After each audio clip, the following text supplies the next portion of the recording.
नमस्कार, स्वागत है आप सभी का यूट्यूब चैनल पर। तो फ्रेंड्स, इकोनॉमिक्स की बहुत मांग हो रही थी, तो आज हम लोग इस वीडियो में 125 प्रश्नों को देखेंगे जो कि स्नातक स्तर पर यानी जिनका पीजीटी का एग्ज़ाम होने वाला है और इकोनॉमिक्स जिनका सब्जेक्ट है। तो आई होप कि ये सारे जितने प्रश्न मैं करवाऊंगी वो आपके एग्ज़ाम में बहुत मददगार साबित हो। तो चलिए बढ़ते हैं हम लोग प्रश्नों की तरफ, ज़्यादा बक ना करते हुए, क्योंकि एग्ज़ाम का समय चल रहा है।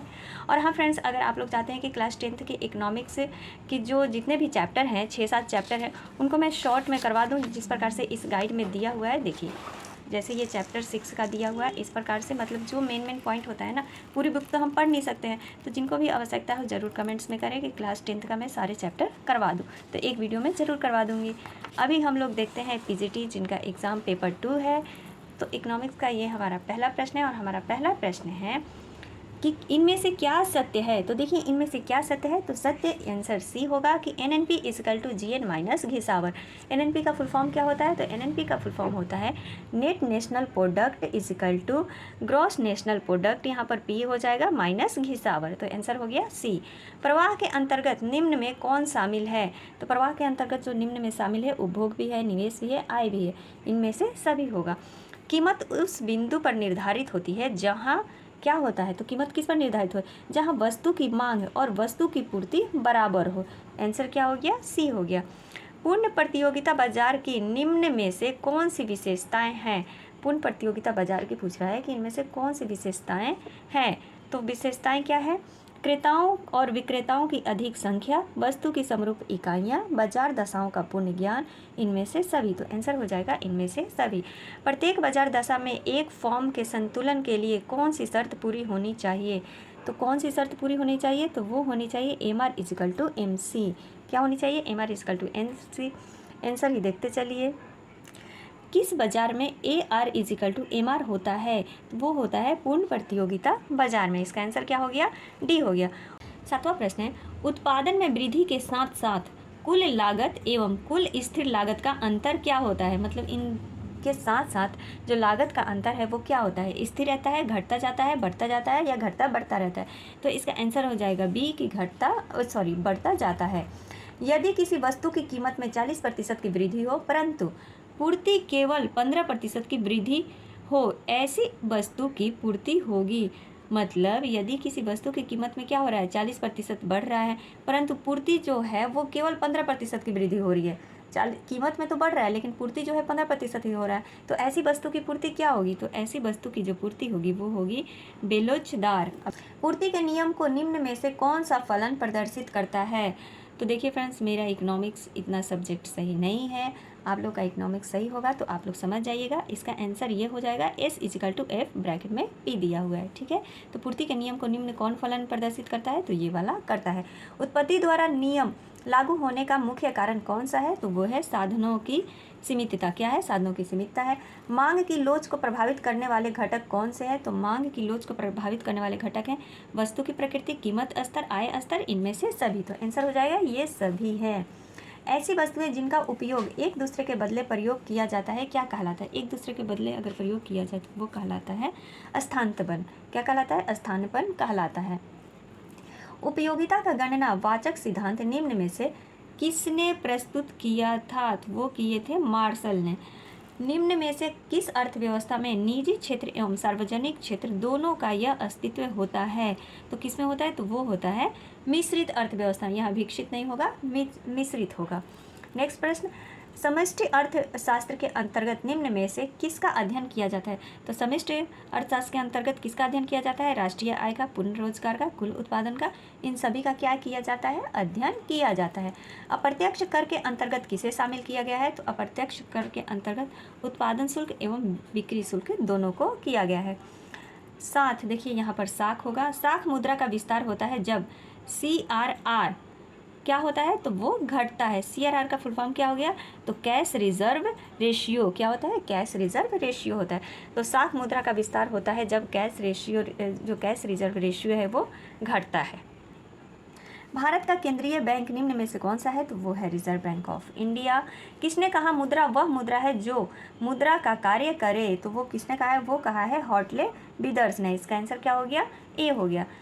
अस्फीतिक अंतराल को ठीक करने के लिए प्रमुख भौतिक उपाय कौन से हैं? तो कौन से हैं? बैंक दर में वृद्धि, खुले बाजार में प्रतिभूतियों को बेचना, नगद कोष अनुपात में वृद्धि या उपयुक्त में से सभी।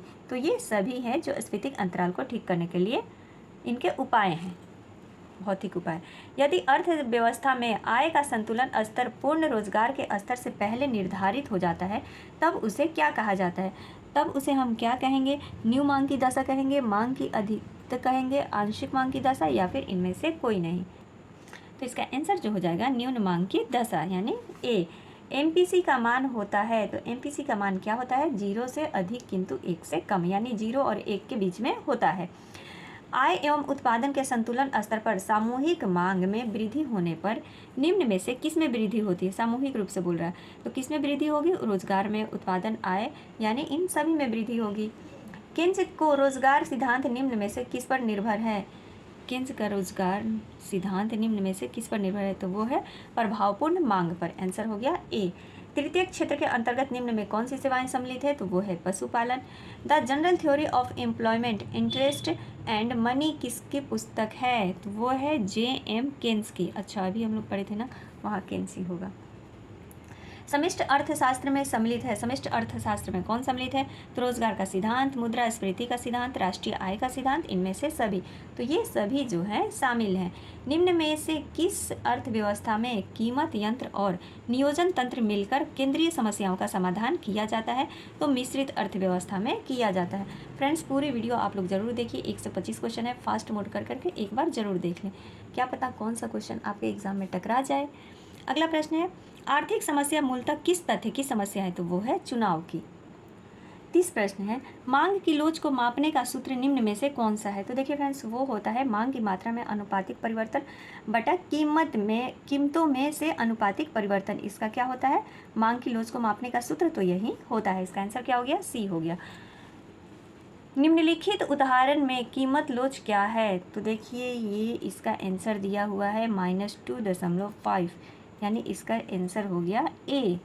अगला प्रश्न, इस क्वेश्चन को आप लोग घेरा मार लीजिए। उत्पत्ति हास्य नियम लागू होने का मुख्य कारण कौन सा है? तो कौन सा है? साधनों की सीमितता, साधनों का अपूर्ण स्थापन होना, अ और ब दोनों, इनमें से कोई नहीं। तो इसका आंसर हो जाएगा कि इनमें से कोई नहीं।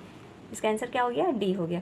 उत्पादन फलन को व्यक्त करता है, तो उत्पादन फलन जो है ये वाला जो है ना, यही व्यक्त करता है। QX = F क्या करता है? उत्पादन फलन को व्यक्त करता है। निम्न में से कौन सा कथन सही है? तो वस्तु की कीमत एवं उसकी पूर्ति के बीच सीधा संबंध होता है। पूर्ति वक्र बाएं से दाएं ऊपर की ओर उठता है। पूर्ति की अनेक तत्व प्रभावित होते हैं, इनमें से सभी। तो निम्न में से कौन कथन सही है? तो ये सारे कथन क्या है? सही है। निम्न चित्र प्रदर्शित करता है, क्या प्रदर्शित करता है? पूर्ति का विस्तार, पूर्ति का संकुचन, पूर्ति में वृद्धि, या इनमें से कोई नहीं। तो निम्न चित्र क्या प्रदर्शित करता है? तो ये जो तीनों दिया हुआ है इनमें से कोई नहीं होगा। निम्न में से कौन सा जोड़ा सही है? तो पूर्णतया लोचदार पूर्ति, अधिक लोचदार पूर्ति, पूर्णतया बोलोचदार पूर्ति, उनमें से सभी। तो इसका आंसर हो गया कि इनमें से सभी। निम्न में सही अंकित कीजिए। देखिए फ्रेंड्स, इन सबको ना आप लोग गौर से ध्यान से देख लीजिए। निम्न में से सही अंकित कीजिए, तो सही क्या हो गया? देखिए TVC = TC - TFC होता है, ना कि TVC माइनस ये। तो ये पॉइंट आप लोग को ध्यान में रखना होगा कि TVC = TC - TFC, ये सही है। किस बाजार में AR वक्र अक्ष के समानांतर होता है? तो पूर्ण प्रतियोगिता बाजार में। फॉर्म के संतुलन दशा में MC वक्र MR को नीचे से काटता है। इसका आंसर हो गया बी। एकाधिकार के लिए निम्न में से कौन सा कथन सही है? तो कौन सा कथन सही है? तो मांग वक्र ऋणात्मक ढाल वाला होता है, कीमत विभेद की संभावना हो सकती है। तो ये जो तीनों पॉइंट है ये तीनों सही हैं। निम्न में से किसके अनुसार किसी वस्तु की कीमत मांग पूर्ति की शक्तियों द्वारा निर्धारित होता है? तो वो मार्शल के द्वारा। मार्शल के अनुसार किसी वस्तु की कीमत जो है मांग पूर्ति की शक्तियों द्वारा निर्धारित होती है। 4 क्षेत्रीय अर्थव्यवस्था के चक्रीय प्रवाह में संतुलन के लिए निम्न में कौन सा सही है? तो वो सही है C+9+G। इसका आंसर क्या हो गया? बी हो गया। अरे बाप रे, सिर्फ ऐसा ही आ रहा है। क्या सही है? तो NNP = GNP - घिसावट। ये हम लोग आगे फर्स्ट क्वेश्चन में ही देख रखे थे। राष्ट्रीय आय में निम्न में से किसे सम्मिलित नहीं किया जाता है? राष्ट्रीय आय में पूछ रहा है। तो क्या सम्मिलित नहीं किया जाता है? तो हस्ताक्षरण, भुगतान, शेयर एवं बॉन्ड की बिक्री से प्राप्त आय, काले धंधे से प्राप्त आय, इनमें से सभी। तो ये तीनों जो हैं ये सम्मिलित नहीं किया जाता है राष्ट्रीय आय में। APC इजिकल टू APS क्या होता है? तो इजिकल टू होता है 1। क्लासिकल विचारधारा निम्न में से किन तथ्यों पर आधारित है? तो क्लासिकल विचारधारा निम्न में से, अब यहाँ का शब्द कुछ छूट गया है, बाजार के नियम से संबंधित है। यदि MPC इजिकल टू 0.5 तो K का गुणक क्या होगा? तो K का गुणक 2 होगा। आंसर हो गया C। राजकोषीय नीति के अंतर्गत निम्न में से किसे शामिल किया जाता है? तो किसे किया जाता है? सार्वजनिक व्यय को, किरारोपण को, सार्वजनिक ऋण को, तो इन सभी को शामिल किया जाता है। निम्न में से किसके अनुसार मुद्रा वह है जो मुद्रा का कार्य करती है? तो वो करती है हॉटल विदर्स के द्वारा के अनुसार, हॉटल विदर्स के अनुसार मुद्रा वह है जो मुद्रा का कार्य करे। विनिमय दर के निम्न में से कौन सा रूप है? तो विनिमय दर का पूछ रहा है, तो स्थिर विनिमय दर या फिर लोचपूर्ण विनिमय दर। तो आंसर हो जाएगा सी कि अ और ब दोनों सही हैं। व्यवशिष्ट अर्थशास्त्र के अंतर्गत अध्ययन किया जाता है। तो व्यवशिष्ट अर्थशास्त्र के अंतर्गत किसका अध्ययन किया जाता है? तो व्यक्तिगत फर्म का और व्यक्तिगत उद्योगों का, दोनों का। अर्थव्यवस्था का केंद्रीय समस्या है तो क्या है? क्या और कितनी मात्रा में उत्पादन किया जाए, उत्पादन कैसे किया जाए, साधनों का विकास एवं आर्थिक विकास की समस्या। तो इनमें से सभी जो है अर्थव्यवस्था की केंद्रीय समस्या है। अगला प्रश्न है, एक समाजवादी अर्थव्यवस्था का मुख्य उद्देश्य क्या होता है? तो वो होता है अधिकतम लोक कल्याण का। क्या होता है? अधिकतम लोक कल्याण का होता है। उपयोगिता का अर्थ होता है, तो उपयोगिता का क्या अर्थ होता है? आवश्यकता पूर्ति की क्षमता को पूरा करना। किसी वस्तु की मांग प्रभावित होती है तो उपभोक्ता की इच्छा से। इसका आंसर क्या हो गया? ए हो गया। निम्नांकित में से किस वस्तु की मांग बेलोच होती है? बेलोच किसकी मांग होती है? तो वो दवा की मांग होती है। कॉफ़ी के मूल्य में वृद्धि होने के फलस्वरूप चाय की मांग बढ़ेगी। कॉफ़ी के मूल्य में वृद्धि होगी तो चाय की मांग क्या होगी? बढ़ेगी। उत्पत्ति समानता नियम के अंतर्गत उत्पादन में वृद्धि होती है किंतु क्या होती है? घटती हुई दर से। मतलब उत्पादन में वृद्धि तो होता है किंतु घटते हुए दर से होता है। अति अल्पकाल में पूर्ति होती है क्या? तो पूर्णतः लोचदार। गोशिन का पहला नियम कहा जाता है। तो गोशिन का पहला नियम क्या कहा जाता है? तो वो कहलाता है सीमांत उपयोगिता हास्य नियम। क्या कहलाता है? सीमांत उपयोगिता हास्य नियम। नेक्स्ट प्रश्न, किसी वस्तु की सभी इकाइयों के उत्पादन लागत को क्या कहते हैं? तो वो कहते हैं औसत लागत। क्या कहेंगे? औसत लागत।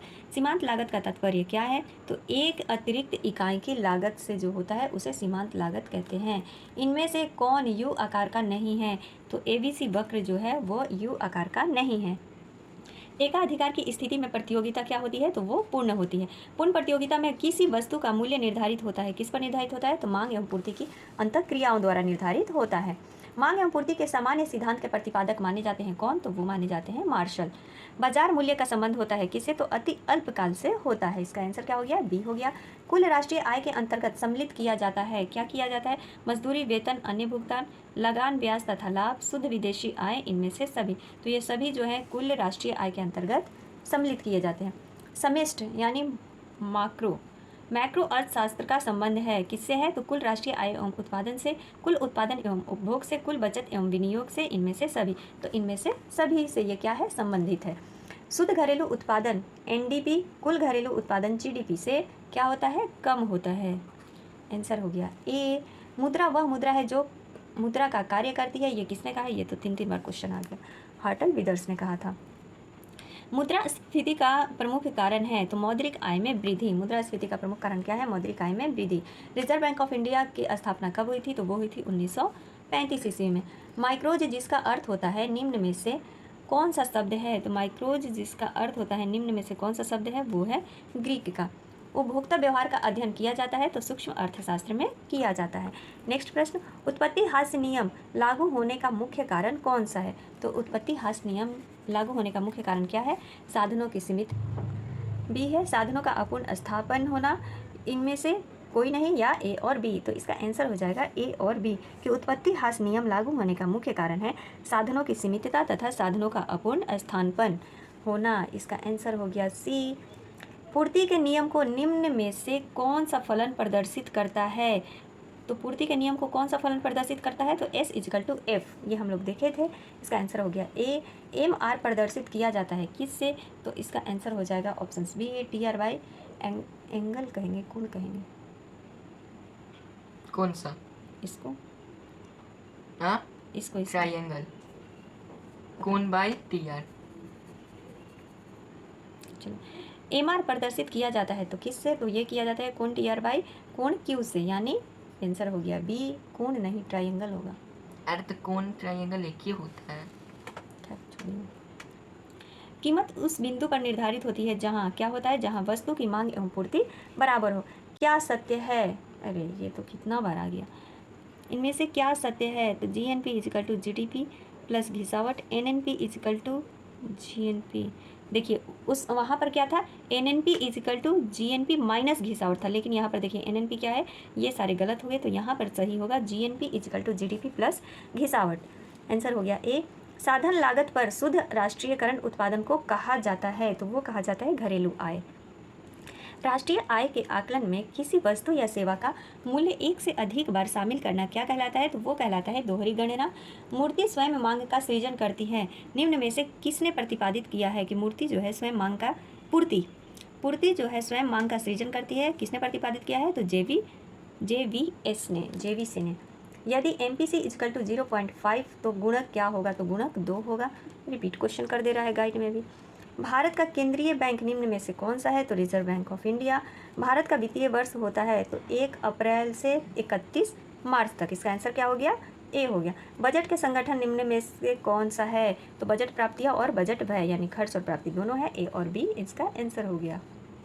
व्यापार शेष इजकल टू क्या है, तो दृश्य मंदों का नियमित माइनस दृश्य मंदों का आयात। व्यापार शेष क्या है, दृश्य मंदों का नियमित माइनस दृश्य मंदों का आयात, इसका आंसर ए हो गया। राजकोषीय नीति के अंतर्गत निम्न में से किसे शामिल किया जाता है, तो राजकोषीय के अंतर्गत सार्वजनिक व्यय, करारोपण, सार्वजनिक ऋण, उपरोक्त में से सभी, तो इन सभी को क्या किया जाता है, शामिल किया जाता है।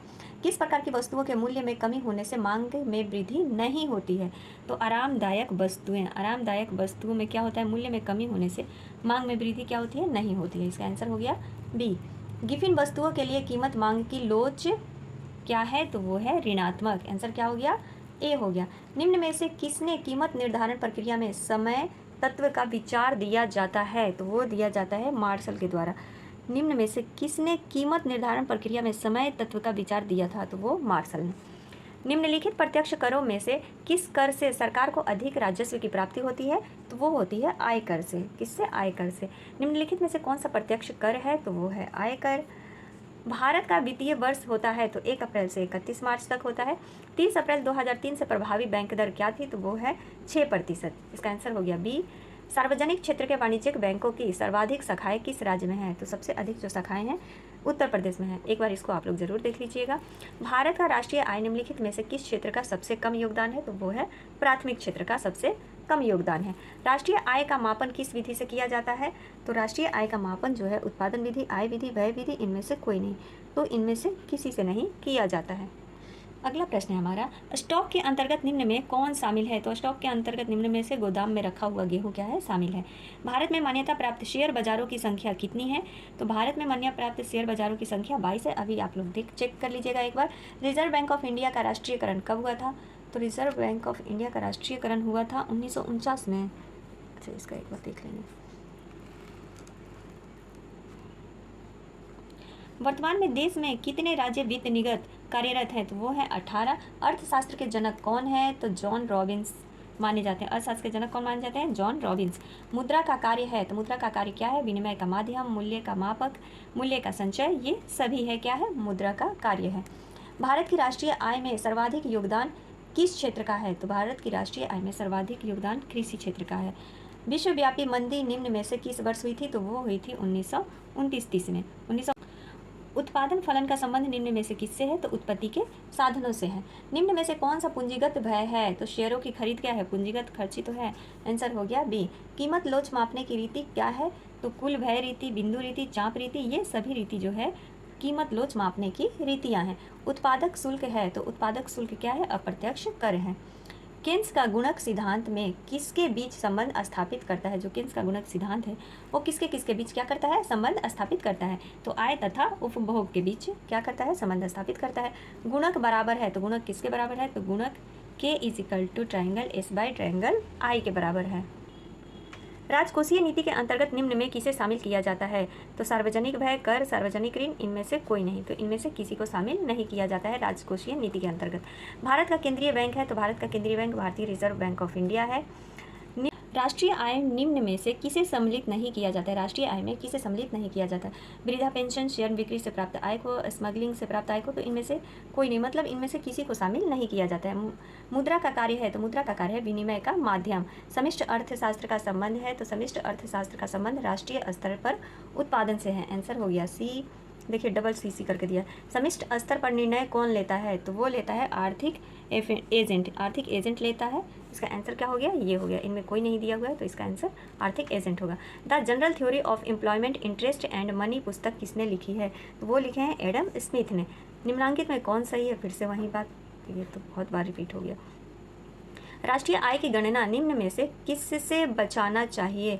राष्ट्रीय आय की गणना में निम्न में से किससे बचना चाहिए? किससे बचना चाहिए लिखा है। बहुल गणना से, एकल गणना से, दोहरी गणना से, या फिर इनमें से कोई नहीं। तो इसका आंसर हो जाएगा कि दोहरी गणना से बचना चाहिए। आंसर हो गया सी। माइक्रो जिसका अर्थ होता है छोटा, निम्न में से कौन सी भाषा से उद्भूत हुआ है? तो वो ग्रीक भाषा से। तो फ्रेंड्स ये हमारे 125 प्रश्न थे इकोनॉमिक्स के। अगले वीडियो में, तब तक के लिए आप सभी का दिल से धन्यवाद। Thank you.